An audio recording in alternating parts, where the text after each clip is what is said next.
The first step towards achieving your dreams is having the right coach. Get the best education with Aajshala and make your NET UPSC economics dreams come true. Download the app now.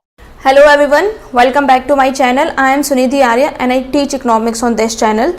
फिलहाल मैंने mathematical economics को शुरू किया हुआ है और mathematical economics के अंदर हम रिलेशंस को पढ़ रहे हैं। अभी तक मैं सेट थ्योरी जो है उसको कम्प्लीटली कवर करा चुकी हूँ। अगर आपने सेट थ्योरी और कार्टेशियन प्रोडक्ट ऑफ सेट और रिलेशन का पहला लेक्चर नहीं देखा है तो आई वुड रिक्वेस्ट कि आप पहले उन लेक्चर्स को देख कर आइए ताकि आपको आज के वीडियो में कोई भी डाउट ना रहे, कोई भी कंफ्यूजन ना रहे। आज का जो ये लेक्चर है ये एक सीरीज का पार्ट है। मैं आपको हर वीडियो में बताती हूँ कि सेट, रिलेशन और फंक्शंस जो है वो एक कंटिन्यूड टॉपिक है, एक टॉपिक्स को एक क्रोनोलॉजी में पढ़ना चाहिए। तो अगर आपने सेट और रिलेशंस का बेसिक्स नहीं पढ़े हैं तो आपको आज का वीडियो कोई खास समझ में नहीं आएगा। पुरानी वीडियोस के लिंक आपको डिस्क्रिप्शन बॉक्स में या ऊपर आई बटन में मिल जाएंगे। आज के इस वीडियो में हम टाइप्स ऑफ रिलेशन पढ़ेंगे। देखिए 8 तरीके के रिलेशंस होते हैं। 8 तरीके के रिलेशंस में से 4 हम इस वीडियो में पढ़ेंगे, 4 हम नेक्स्ट वीडियो में पढ़ेंगे। सबसे पहले मैं आपको क्विक रिकैप कराती हूँ कि रिलेशन होते क्या हैं। मैंने आपको बताया था कि जब हमारे पास 2 सेट होते हैं, सेट ए और सेट बी, जब हम इन दोनों का कार्टेशियन प्रोडक्ट निकालते हैं तो हमारे जो ऑर्डर्ड पेयर बन के आते हैं, let's say x Y, x जिस तरीके से वाई से रिलेटेड होता है वो हमारे रिलेशन को वो हमारा रिलेशन बनाते हैं। यानी कि रिलेशन जो होता है वो सबसेट होता है किसका? 2 सेट के बीच के कार्टेशियन प्रोडक्ट का। इतना मैंने आपको अभी तक समझाया है और मैंने इसमें ऑर्डर्ड पेयर का कॉन्सेप्ट और डोमेन और रेंज आपको समझाया हुआ है। ठीक है, इसमें जो हमारे पहले सेट के एलिमेंट होते हैं वो डोमेन होते हैं और जो दूसरे सेट के एलिमेंट होते हैं वो हमारे रेंज होते हैं। देखिए अभी तक मैं आपको बता रही थी कि जो 2 सेट चाहिए होते हैं हमें रिलेशन बनाने के लिए, लेकिन कई बार ऐसा होता है कि हमें 2 सेट की ज़रूरत नहीं होती है। हम एक ही सेट का खुद से कार्टेशियन प्रोडक्ट निकाल के भी रिलेशन बना सकते हैं। ठीक है, अब हम इसको कैसे समझेंगे? जैसे कि let's say a is equal to 1 2 3। ठीक है, तो a इंटू a इसका कार्टेशियन प्रोडक्ट निकालना है। कितने ऑर्डर्ड पेयर बन सकते हैं? 1 2 3। सेट ए फर्स्ट टाइम लिखा, दोबारा भी हम क्या करेंगे? सेट ए ही लिखेंगे, 1 2 3 इस तरीके से लिखेंगे। ठीक है, अब हम क्या करेंगे? इनके ऑर्डर्ड पेयर बनाएंगे। पहले इस एलिमेंट की सब में मल्टीप्लाई, यानी कि 1 1, फिर 1 2, फिर 1 3। ठीक है, इतने में कोई कंफ्यूजन नहीं होगा। एलिमेंट कितने बनकर आएंगे? 3 एलिमेंट इसमें है, 3 एलिमेंट इसमें है, तो total number of ordered pair कितने बनकर आएंगे? Is equal to m into n, 3 into 3 is equal to 9। ठीक है, तो 9 इसमें ऑर्डर्ड पेयर बन के आएंगे जिसमें से 3 हम बना चुके हैं। ये सब मैं आपको पिछली वीडियोस में एक्सप्लेन कर चुकी हूँ। इस वीडियो में मैं डिटेल में नहीं समझाऊंगी। इस वीडियो में हम जो एक नया कॉन्सेप्ट इंट्रोड्यूस कर रहे हैं वो ये है कि हम एक सेट से भी रिलेशन बना सकते हैं। एक सेट का खुद से कार्टेशियन प्रोडक्ट निकाल सकते हैं। एक सेट अपने आप में ही कार्टेशियन प्रोडक्ट्स की हेल्प से ऑर्डर्ड पेयर बना सकता है और क्योंकि हमारे पास ऑर्डर्ड पेयर है तो हम उससे रिलेशन भी बना सकते हैं। ठीक है, फिर हमें 2 की अंदर मल्टीप्लाई करनी है, 2 1 2 2 2 3। After that 3 1 3 2 3 3। ये हमारे ऑर्डर्ड पेयर बन के आ गए। ठीक है, सबसे पहले जो हमें रिलेशन समझना है वो समझना है हमें नल रिलेशन को, जिसको फाई से भी रिप्रेजेंट करते हैं और इसको एम्प्टी रिलेशन भी बोलते हैं। जैसे ही नाम से पता चल रहा है एम्प्टी रिलेशन। एम्प्टी रिलेशन क्या रिलेशन होता है? एम्प्टी रिलेशन एक वैसा रिलेशन होता है जिसमें एक सेट के एलिमेंट दूसरे सेट से जुड़े हुए नहीं होते हैं। ठीक है, यानी कि किसी भी तरीके का रिलेशन आप एस्टैब्लिश ही नहीं कर सकते हैं। लेट्स से हमारे पास जो ऑर्डर्ड पेयर है वो ये है। ठीक है, अब इस ऑर्डर्ड पेयर में मैं आपको बताना चाहूँ ए बी। ठीक है, ए बी क्या है? ये एक ऑर्डर्ड पेयर है जिसमें ए और बी दोनों किससे बिलोंग करते हैं? सेट ए से बिलोंग करते हैं। दोनों सेट ए से बिलोंग कर रहे हैं। ए के सेट का कार्टेशियन प्रोडक्ट निकाला है हमने। दोनों सेट ए से बिलोंग करते हैं और उसमें जो रिलेशन है वो कैसा है? रिलेशन है कि जो b माइनस ए है that should be greater than 8।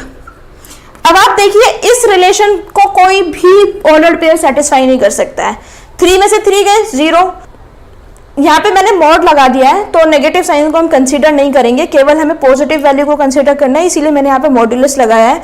इस मॉड्यूलस का मतलब भी यही होता है कि सारी पॉजिटिव वैल्यूज को कंसीडर करना है, नेगेटिव वैल्यूज को कंसीडर ही नहीं करना है। 3 में से 3 गए 0, 2 में से 3 गए 3, 2 में से 3 गए 1, 1 में से 3 गए 2, 3 में से 2 गए 1, 2 में से 2 गए 0, 1 में से 2 गए 2, 3 में से 1 गए 2, 2 में से 1 गए 1, 1 में से 1 गए 0। तो ऐसा एक भी रिलेशन हमारे पास बन के नहीं आ रहा है जिनका सब्ट्रैक्ट करने पे, जिनका माइनस करने पे हमारी जो वैल्यू है वो 8 से ग्रेटर हो जाए। ऐसा एक भी ऑर्डर्ड पेयर नहीं है। अगर ऐसा एक भी ऑर्डर्ड पेयर नहीं है तो हम क्या कहेंगे कि कोई भी एलिमेंट रिलेटेड नहीं है, एलिमेंट आर नॉट रिलेटेड। ठीक है, अगर एलिमेंट रिलेटेड नहीं है तो हम उसको किस चीज से रिप्रेजेंट करते हैं, हम बोलते हैं कि फाई रिलेशन। ये रहा, जिस तरीके से फाई सेट होता था, नल सेट भी बताया था ना। नल सेट मैंने क्या बताया था, एक ऐसा सेट, वॉइड रिलेशन, वॉइड भी बोलते हैं इसको, void relation, void set, null set, ये सब मैंने आपको बताया था। और जब मैंने आपको बताया था तो उसमें समझाया था कि नल सेट का मतलब होता है एक ऐसा सेट जिसमें एलिमेंट ही ना हो। अगर हमें वही चीज रिलेशन में लगानी है तो कैसे लगाएंगे, एक ऐसा रिलेशन जिसमें दो सेट के बीच में कोई भी रिलेशन ना हो, जो दो सेट के एलिमेंट्स हैं, जैसे कि ये दो सेट है A इंटू A, इससे हमने ऑर्डर्ड पेयर तो बना लिए कार्टेशियन प्रोडक्ट की हेल्प से, लेकिन हम इससे रिलेशन नहीं बना सकते हैं। इससे हम रिलेशन क्यों नहीं बना सकते, क्योंकि रिलेशन की कंडीशन ही ऐसी गिवन है। ठीक है, अब हम पढ़ेंगे यूनिवर्सल रिलेशन को। यूनिवर्सल रिलेशन, देखिए यूनिवर्सल सेट भी मैंने आपको पढ़ाया था, इसीलिए मैंने बोला है कि सेट रिलेशन फंक्शंस बिल्कुल रिलेटेड है। यूनिवर्सल सेट का क्या मतलब होता था, एक ऐसा सेट जिसमें सारे ही एलिमेंट जो हमें कंसिडर करने हैं वो प्रेजेंट हो। अगर मैंने उस वीडियो में आपका एग्जांपल दिया था अल्फाबेट का, कि अगर हम वोबल्स को कंसीडर करना चाह रहे हैं तो एक ऐसा सेट जिसमें सारे के सारे अल्फाबेट्स हो, सारे के सारे ए से लेके जेड तक, वो हमारा यूनिवर्सल सेट हो जाएगा। ठीक है, यूनिवर्सल रिलेशन का क्या मतलब है, यूनिवर्सल रिलेशन का मतलब है कि each element is related to each and every element, each element is related to each and every element.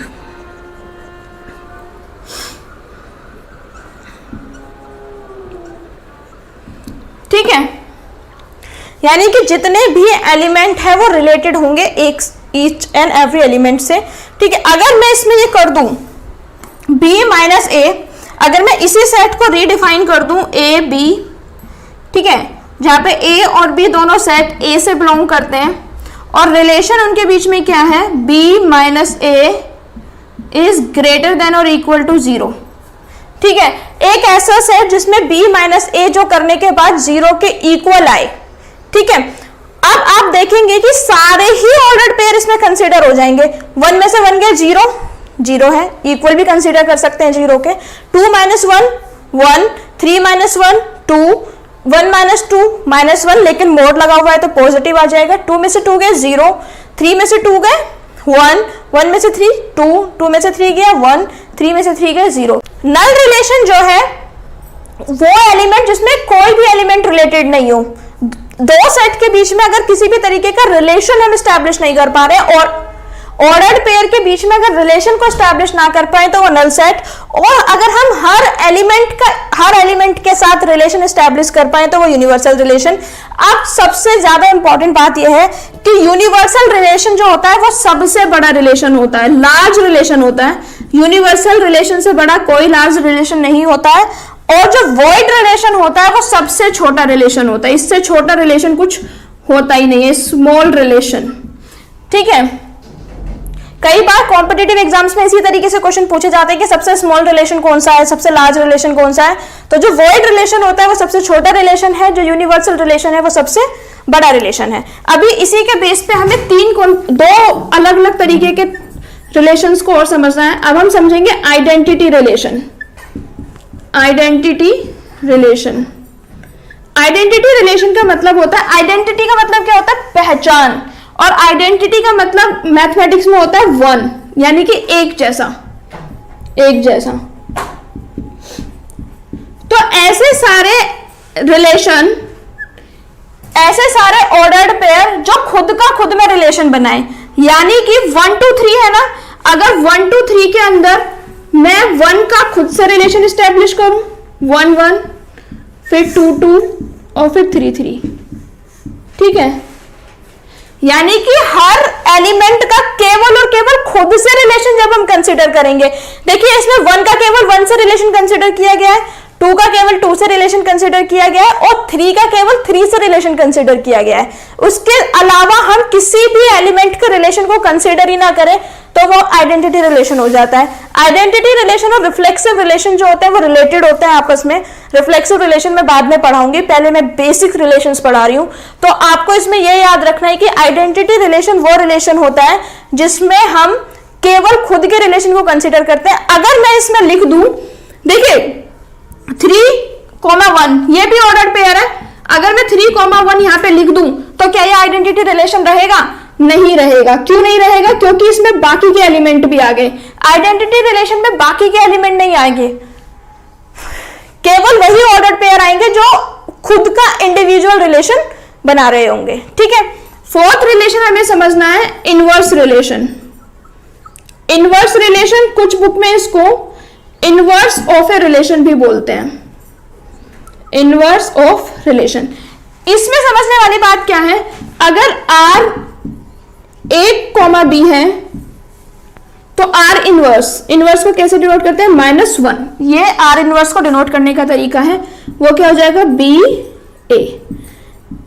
यानी कि किसी भी ऑर्डर्ड पेयर की अगर हम ऑर्डरिंग को चेंज कर देंगे तो वो उसका इनवर्स रिलेशन बन जाएगा, ठीक है। अगर हमारा रिलेशन में ऑर्डर पेयर गिवन है A और B, अगर हम उसकी पेयर की, अगर हम उस ऑर्डर्ड पेयर की ऑर्डरिंग को चेंज कर दें, पोजीशन को चेंज कर दें, यानी कि A की जगह B को लिख दें और B की जगह A को लिख दें, तो वो उसका इनवर्स रिलेशन बन जाएगा। इनवर्स रिलेशन और नॉर्मल रिलेशन में एक कॉन्सेप्ट समझने वाला है जो कि मैं आपको यहां पे समझाती हूं, ठीक है। जो नॉर्मल रिलेशन है उसका डोमेन इनवर्स रिलेशन की रेंज बन जाएगा, ठीक है। डोमेन और रेंज इंटरचेंज हो जाएंगे। मैंने अभी थोड़ी देर पहले आपको बताया था कि जो फर्स्ट एलिमेंट होता है वो डोमेन होता है, जो सेकंड एलिमेंट होता है वो रेंज होता है। अगर एक्स वाई का मैं R इनवर्स निकालूं तो वो वाई एक्स होगा। तो जो एक्स डोमेन था वो यहां पे रेंज बन गया और जो वाई हमारे यहां पे रेंज था वो यहां पे डोमेन बन गया। इस तरीके से ये रिलेशन कई बार क्वेश्चंस में पूछा जाता है। कई बार हमें कॉम्पिटिटिव एग्जाम्स में क्वेश्चन दिया होगा कि R = 1 2, ये किसी क्वेश्चन की डोमेन है तो इसके इनवर्स की रेंज बताइए। तो इसके इनवर्स की रेंज क्या होगी? एज इट इज यही होगी। बच्चे कंफ्यूज होके क्या करते हैं, उसकी रेंज को रिवर्स करके आते हैं। नहीं, जो नॉर्मल रिलेशन है इनवर्स में, जो नॉर्मल रिलेशन है डोमेन में, वो इनवर्स में रेंज बन जाएगा। और इसी तरीके से ट्रिक क्वेश्चन में बच्चे क्वेश्चन को गलत करते हैं, ठीक है। That's it for today's videos guys। आज की इस वीडियो में हमने 4 तरीके के रिलेशन को पढ़ा है। नेक्स्ट वीडियो में हम 4 तरीके के रिलेशन को पढ़ेंगे, reflexive, symmetric, transitive and equivalence relation. इसके बाद हम रिलेशन के टॉपिक को वाइंड अप करेंगे और फंक्शंस को पढ़ना शुरू करेंगे। आई होप आपको आज की मेरी वीडियो बहुत अच्छी लगी होगी, बहुत इंफॉर्मेटिव लगी होगी। If you like my video please like it, share it with your friends and subscribe to the channel. Subscribe करने के बाद नोटिफिकेशन बेल को जरूर ऑन करें ताकि नेक्स्ट वीडियो आपको जल्द से जल्द मिले। Until next time, thank you so much। Don't forget to like, share and subscribe।